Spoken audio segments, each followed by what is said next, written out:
Hi, I'm Jane Esselstyn. I'm Ann Esselstyn. And today we're making one of our family's favorite recipes for the summertime called Summer Soba.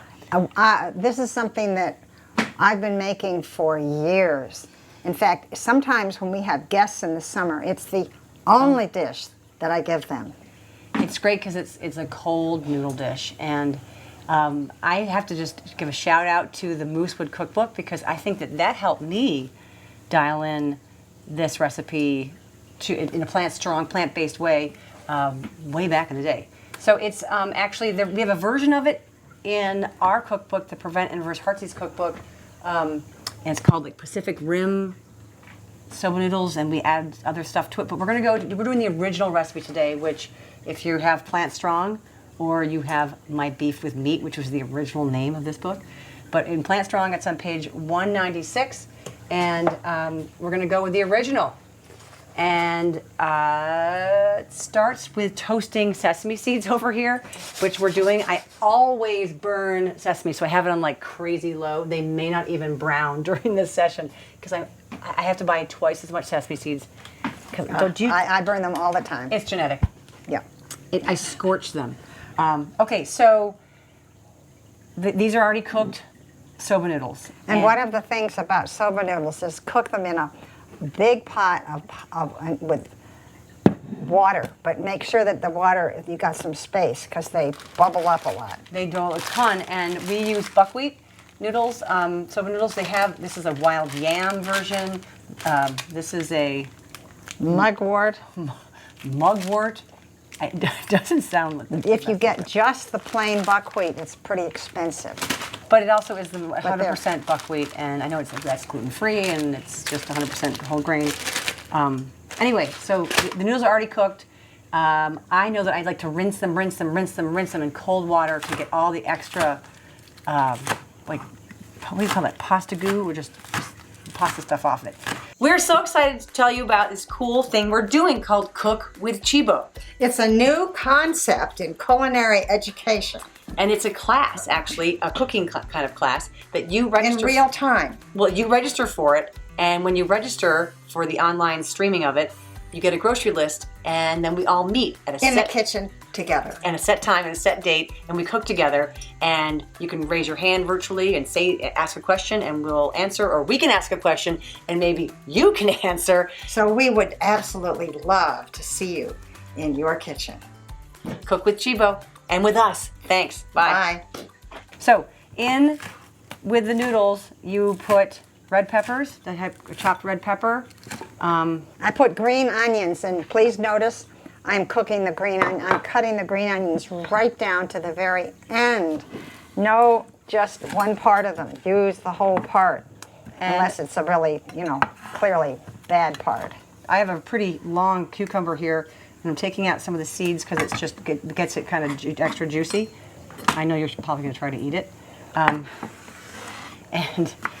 just cube this up, and we cube a mango. You want to see if this mango is good? I don't know if these are good mangoes, so I have two out here because we're taking a risk. You already put the green onions in. And where's my?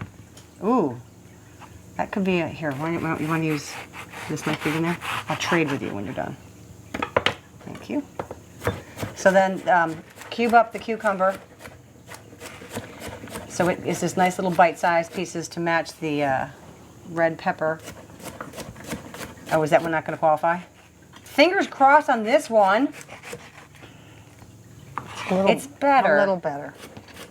I'm not sure when mango season is for these things, but mango is a really key part of It's key to this dish. Yeah, the sweet. Jane, could you use frozen mango in this? Yeah, you could use frozen mango for sure. But sometimes it comes in bigger chunks when it's in the freezer bags, and so you probably want to cut those up a little bit so they're smaller cubed. And all right, and then the next thing you do after you have the noodles in and you have your vegetables and your fruit, your mango, some people like to add since we are doing a lot of prevent and reverse heart disease dishes on this in these videos. We're gonna skip the avocado. You can add it in, and of course it makes like a. I don't like the avocado in it as much because it doesn't, this dish can last for the next day, and I don't think avocado lasts well in a salad. It gets kind of... That doesn't overnight well, does it? So the sauce is, I already added the... This is a lousy mango. This is a lovely sauce. And it's got rice vinegar in there. I already put it in there. And it's got some tamari and, which is a light, low sodium soy sauce in here. There you go. And then a little maple syrup. It's about 1 2/3 teaspoons, I think. And it's such a light... You know what? I think I'm just going to put some mango juice in. Surrender! Because this mango... That would be good to use instead of maple syrup. Yeah. So how do we do it? Can we get any more? Can we get any more? There's some mango in here. Well, you try and cut it. Okay, I'm just going to... It's just not a happy mango.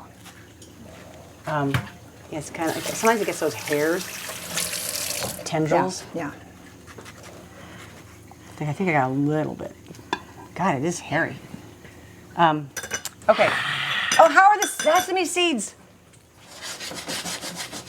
They're hardly even warm. I'm so scared. They're hardly even heated up yet.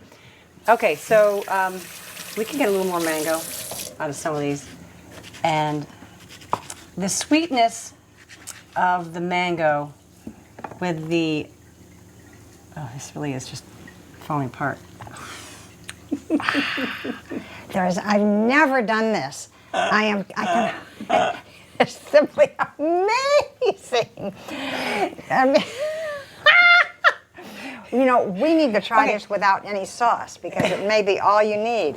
Well, no, I was about to say the acid and the salt in the rice vinegar and the tamari marry so well with a little bit of maple syrup, but now oh my God, you're literally rinsing a mango or what's that? Yeah, wringing. You're wringing out the mango into the. I'm gonna stop you there with the mango wringing. Wow. And then this sauce, which is lovely. Smell it. It just smells so light. Mm-hmm. And so this is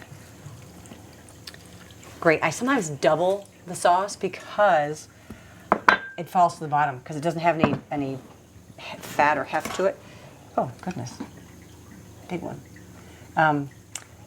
And you can put anything in this. My favorite things in it are red peppers, mango when it's nice, and cucumber and green onions. You could also put carrot. You could put, add some ginger, some carrots. Oh, these are browning. Finally. Okay. I can hardly wait. All right, hot pan. To know how it tastes. And there we go. Just some sesame seeds on top. And I love it when they sizzle when they go on top. All righty. This is lovely. All righty. And it's different with the squished mangoes in it. But bring it in. Okay. If you ever get a bad mango, remember, there's an alternative. If it's not rotten, just squeeze it. It is the juicy essence that's so good. All right. Well, tell us what you put in your summer soba. And I hope that this video airs in time for you to enjoy it in the warmth of summer. Thank you. Bye. Bye.